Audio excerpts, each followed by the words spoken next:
Have you ever felt lost, like you have no purpose, you have no passion, there's no innovation or creativity, and you're wanting someone to just tell you what direction you should be going? Well, as I was thinking this week on what to share in our podcast, it led me to, of all places, the biblical text in Deuteronomy chapter 29, verse 9 through chapter 31, verse 30.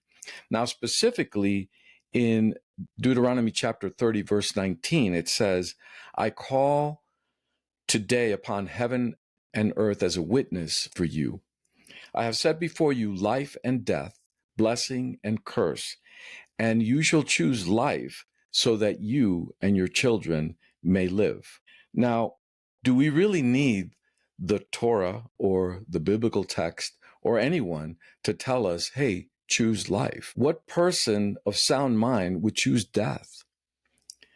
One possible answer is that one must be intentional and make a conscious decision as to living and not just to vegetate their way through life. And I don't mean living it up by living life in the fast lane. To choose life means to choose to live a meaningful life, a life committed with values and a higher purpose. Did it make any difference that you inhabited the planet for the years that you did? Will anyone really know the difference if I'm gone? These questions are very important. It's questions that I ask every morning and every night before I go to sleep. In a sense, is my life productive? Is it worthwhile? Is there meaning? Now, you can choose the alternative, which is death. And I'm speaking metaphorically, or you can choose to gravitate to things on a daily basis that actually give you life. Good foods, the right diet, right exercise, good amount of sleep, materials that you read, relationships that you have, and so on and so forth. But ultimately, it is up to you to make that choice. And it's laid in front of you. This reminds me of a story of a spiritual leader of notoriety who also was good friends with another leader who wasn't as well known, but he was very fond of this other leader. And he so wanted to bless this other leader, and he made his intentions known. He said, hey, I want to give you this blessing of wealth. And the younger leader said, hold on a second. I'm not sure that I want that because I don't want a distraction towards my spiritual pursuits. The well-intentioned older leader said, okay, then how about I bless you with longevity? What about a long life?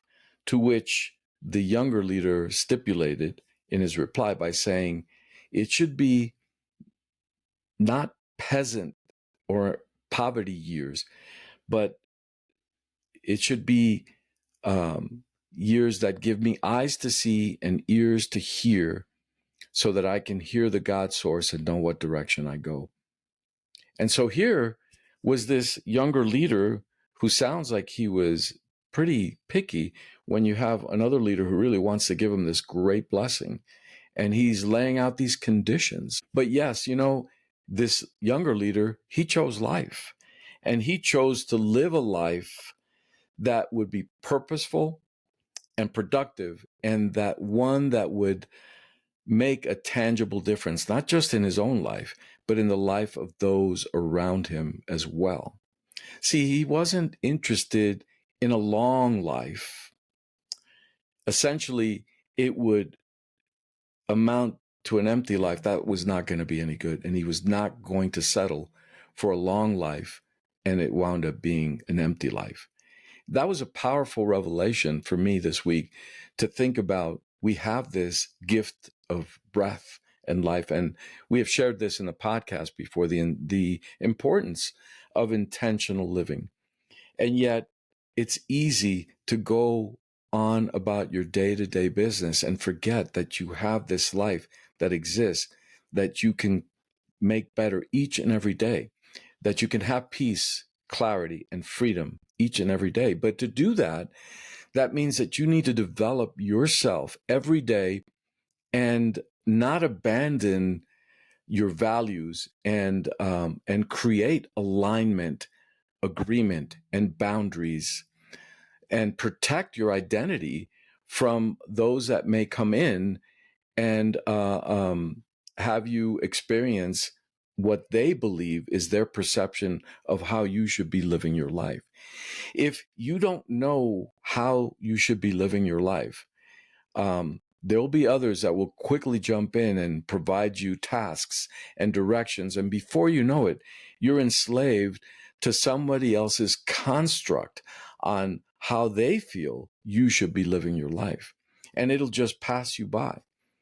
It'll be an empty life instead of a nice, long, fulfilled, and wealthy life where you understand your values, where you understand your gifts and your abilities, where you know that you not only make a difference in the world outside yourself, but that you're able to turn inwardly and each and every day make yourself better and better and better. It's not an easy thing to do, but the alternative is to let it slip by without even having a design to live a purpose-filled life. As we stand just before Rosh Hashanah, this is such an important reflection. In the Jewish calendar, the New Year celebration will be coming October 2nd through October 4th. Now, again, this isn't a plug to say you have to follow this way, but wow, there is some good insight in the study from the Judaic perspective of this new year in the Jewish calendar that allows the community to reflect on itself and welcome a new year coming, and pray and hope and dream for sweet and wonderful things to occur. Now, the cool thing too, if you're not from that persuasion, in about 90 days or so, we're going to have the new year in the secular calendar in December, right? So it's something to think about. Do you want to wait 90 days or so before you start looking at your life and saying, hey, I need to make some changes?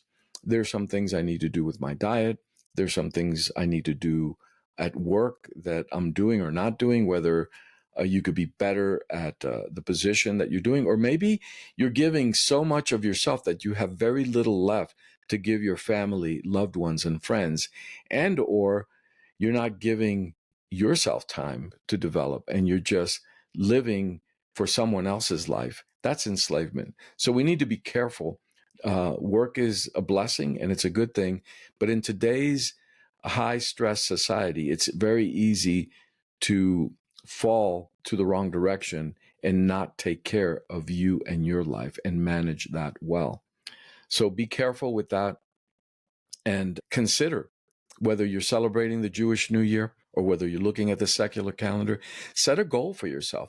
Look at your life right now, this moment after this podcast, and reflect. Are you living a life that is experiencing fullness?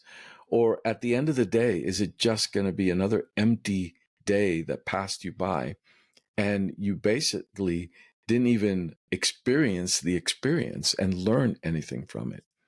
So keep understanding that you have the ability to choose life today and choose it more abundantly. Thank you for tuning in to ATC Life Builders Podcast. Keep living, keep learning, keep loving. We'll see you next time.